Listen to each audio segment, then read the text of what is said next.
وقال الرسول يا رب إن قوم اتخذوا هذا القرآن مهجورا. اور پیغمبر کہیں گے کہ اے پروردگار میری قوم نے اس قرآن کو چھوڑ رکھا تھا. علی بھائی اگلا سوال ہے، کرونا وائرس سے بچاؤ کی خاطر ماسک پہننے والی عورتوں کو حجاب کرنے کا ثواب ملے گا یا نہیں؟ ہاں دیکھیں جی، ثواب ملے یا نہ ملے، ایک چیز تو ہے کہ وہ گناہ سے تو بچیں. باقی ہم اللہ سے امید کرتے ہیں کہ ثواب بھی ملے گا.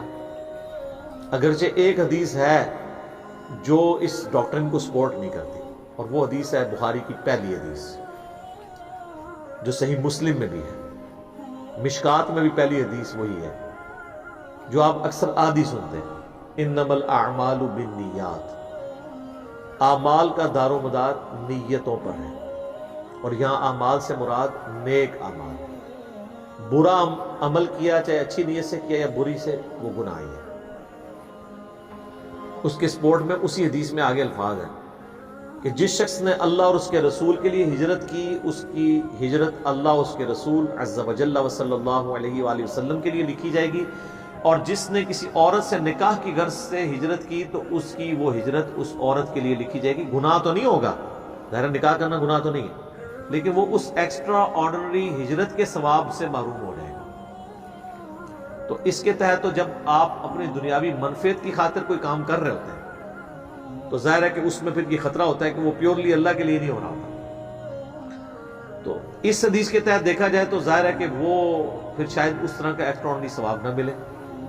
لیکن ہم آپ کی امید بندھانے کے لیے آپ کو ایک اور حدیث بتا دیتے ہیں جو صحیح مسلم میں ہے کہ نبی علیہ السلام نے فرمایا کہ ہر تسبیح صدقہ ہے، یعنی سبحان اللہ.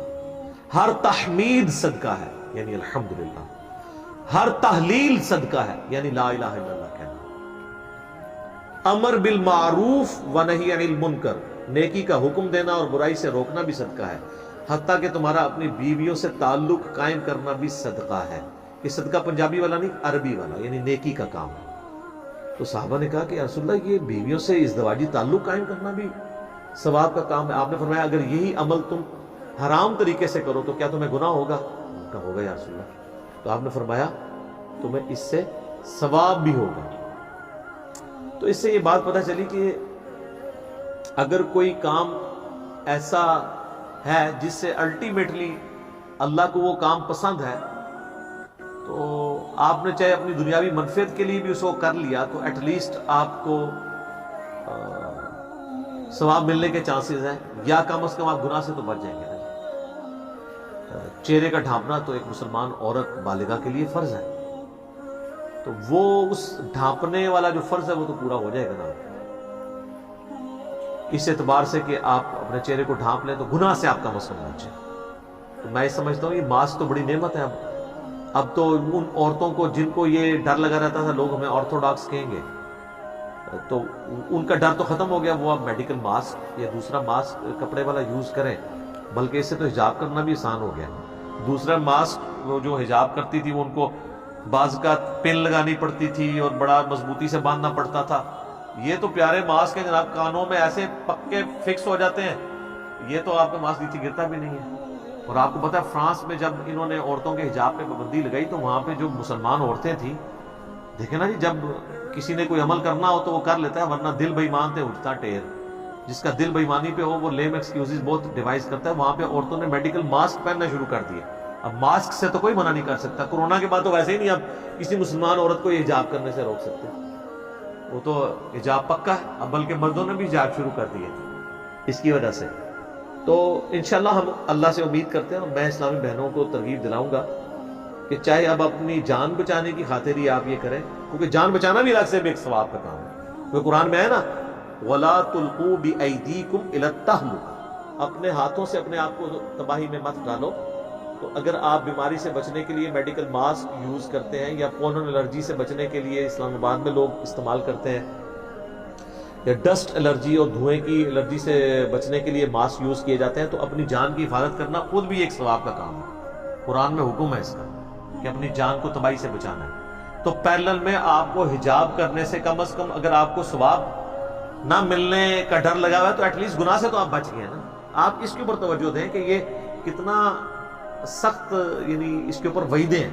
میں نے الگ سے ایک ڈیٹیل لیکچر مسئلہ 161B ریکارڈ کروا دیا. جن لوگوں کو یہ یعنی کیڑا دماغ میں گھسا ہوا ہے نا کہ جی عورت کے چہرہ جو ہے وہ زینت میں داخل نہیں ہے, لہذا صرف بالوں کا حجاب کرے گی اور باقی جسم کا, اور وہ کہتے ہیں جی چہرے کا نقاب کوئی نہیں تھا, تو وہ تو بخاری مسلم آپ حدیث عفق کھول کے دیکھیں جو سیدہ عائشہ کے بارے میں آتی ہے. جب ان کے اوپر تہمت لگی تھی تو اس میں وہ صحابی کہتے ہیں کہ میں نے اما عائشہ کو اس لیے پہچان لیا کہ میں نے پردے کی آیات نازل ہونے سے پہلے اما عائشہ کو دیکھا ہوا تھا. وہ اس وقت اونگ رہی تھی نا جب وہ قافلے کے انتظار میں تھی, قافلہ آگے چلا گیا تو اس وقت اچانک ان کے چہرے سے وہ نقاب ہٹ گیا. تو ان کا میں نے سیدہ عائشہ کو اس حالت میں جب دیکھا تو میں نے پہچان لیا کہ یہ اما عائشہ ہے, کیونکہ حجاب کی آیات نازل ہونے سے پہلے میں ان کو دیکھا تھا. مراد کیا کہ حجاب کی آیات نازل ہونے کے بعد اما عائشہ چہرے کا نقاب کرتی تھی. یہ کہتے ہیں کہاں لکھا ہوا ہے؟ بخاری مسلم دونوں میں لکھا ہوا ہے.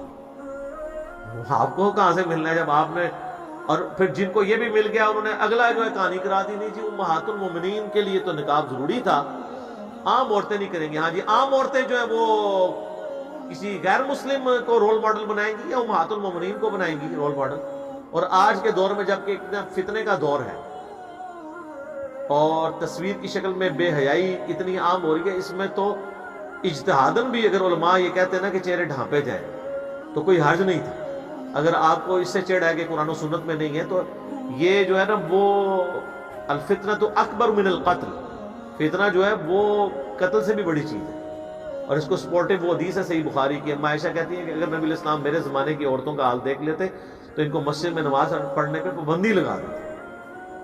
اور یہ اس زمانے کی بات ہو رہی ہے. تو آج کل آپ ذرا سوچیں جب ہر ہاتھ میں اسمارٹ فون ہے, مساجد کے اندر CCTV کیمرے رکھے ہوئے ہیں, عورتوں کی ویڈیو بنا کے کوئی اس طریقے سے نیٹ پہ چڑھانا شروع کرتے ہیں, تو میں سمجھتا ہوں آج کل تو عورتوں کو مسجد میں اعتکاف بھی نہیں کرنا چاہیے, سیف نہیں ہے. نماز کے لیے بھی جائیں تو حجاب کی حالت میں ہی نماز پڑھیں, عورتوں میں بھی جا کے اپنا حجاب نہ اتاریں. ایسی ایسی بازاری عورتیں پھر رہی ہیں اور وہ ایک گھر میں داخل ہوتی ہیں, پورے محلے میں اس گھر کی خبر دیتی ہیں اور دوسرے گھروں کی اس گھر میں آ کے دیتی ہیں. تو اس لیے جو ہے نا ان کے ساتھ ایسی جو عورتیں جو پھرنے ٹرنے والی ان کے ساتھ انٹریکشن بھی نہیں ہونا چاہیے.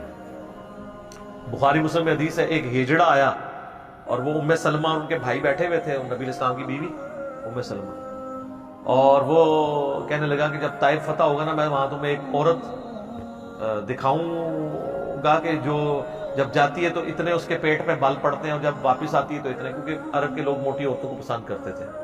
تو نبی الاسلام اچانک اسی وقت وہاں انٹر ہوئے. آپ نے اس ہجڑے کو, حالانکہ ہجڑا تھا, ٹرانسجینڈر تھا, آپ فرمایا کہ اٹھ جاؤ ادھر سے نکل جاؤ, اور آپ فرمایا اس طرح کے لوگ تمہارے قریب نہ آئیں جو تم لوگوں کو اس قسم کی پٹیاں پڑھا رہے ہیں. یہاں پہ بھی جو ہمارے لوگ جو ہے نا وہ آ کے ہمیں بتا رہے ہوتے ہیں وہ جی بھائی وہ بڑی بے حیائی ہو گئی ہے جی, اس طرح کی ویڈیو آئی ہے. تسی ویڈیو اس طرح کی کو دیکھ دو, یعنی آپ علم حاصل کرنے کے لیے اس طرح کی بیہودہ ویڈیوز دیکھ رہے ہیں, یہ تو کسی کو بھی نہیں دیکھنی چاہیے, بالکل اوائڈ کرنا چاہیے. آپ نے اس کو دیکھ کے کون سا ایسا علم حاصل کرنا جو لوگوں کو بتانا ہے, سب کو پتہ ہے کیا ہو رہا ہے. لوگوں کو اس طریقے سے ایجوکیٹ نہ کریں کہ وہ الٹا برائی میں مبتلا ہو جائے اس کی وجہ سے. آپ کا کیا کام ہے اس طرح کی ویڈیوز دیکھنے کا اور پھر کہنے کا جی ہاں پتہ نہیں کیا ہو رہا ہے. ہاں کرنے سے آپ نے روک لینا, پھر تو آپ ضرور دیکھیں اور وہ اس ہاں کی فریکوینسی ہمیں بھی سکھا دیں کہ کیا ہے, تاکہ ہم بھی وہ ہاں ایک دفعہ ویڈیو میں کہہ کے تو لوگوں کو رکوا لیں. سب اس طریقے سے اس طرح کی چیزوں کا ذکر بھی کرنے کی ضرورت نہیں. آج تو مجبوراً میں نے وہ ایک ایشو ڈاکٹر ذاکر نائک کی وجہ سے کھڑا ہوا, وہ میں نے 8-10 دن صبر کر کے ریکارڈ کروایا, اور وہ آپ دیکھ رہے ہیں کہ میں کس طرح ہچکچاہٹ کے ساتھ ان ایشوز کو ڈسکس کر رہا ہوں.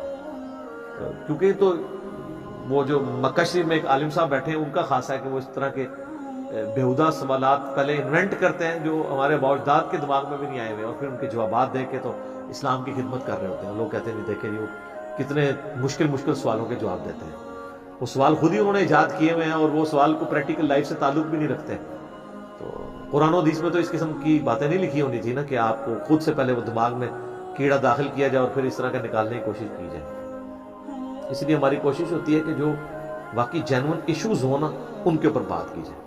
تو مہربانی کریں, ہماری اسلامی بہنوں کے لیے موقع ہے, ابھی حجاب شروع کر دیں, میڈیکل ماسک کے ذریعے یا کپڑے کے ماسک کے ذریعے، ثواب ملے نہ ملے، امید ہے ثواب بھی ملے گا، ایٹ لیسٹ وہ گناہ سے تو بچ جائیں گی نا۔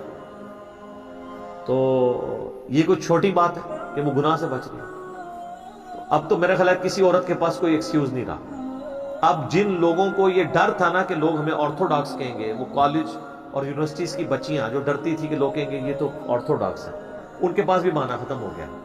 آپ کو اگر یہ خطرہ، حالانکہ میں نے بہت پہلے یہ مشورہ دیا تھا، آج سے 4 سال پہلے ویڈیو ریکارڈ کری تھی اس وقت بھی، کہ اگر آپ کو خطرہ ہے تو آپ میڈیکل ماسک یوز کریں۔ اور اب تو یہ کورونا سے 4 سال پہلے ہی میں نے یہ کہہ دیا تھا، اب تو آپ کو کوئی سمجھے گا بھی نہیں، بلکہ شاید ماڈرن سمجھے گا کہ یار یہ تو بڑے سائنٹیفکلی اپنی صحت کا خیال رکھنے والے لوگ ہیں جو میڈیکل ماسک استعمال کرتے ہیں۔ اب آرتھوڈاکس آپ کو نہیں سمجھے گا۔ اگر آپ نے وہ والا حجاب نہیں کرنا تو آپ وہ والا حجاب کریں، میڈیکل ماسک یوز کریں، اور باقی بالوں کے اوپر تو آپ ایسے ہی کر لیں۔ تو جن لوگوں کو چہرہ چھپاتے ہوئے پہلے آر محسوس ہوتی تھی تو اب وہ یہ کرنا شروع کرتے ہیں، تو ایٹ لیسٹ اللہ کے حضور وہ گناہ سے تو بچ جائیں گی، اور میں امید کرتا ہوں انشاءاللہ تعالیٰ ان کو ثواب بھی مل جائے گا انشاءاللہ۔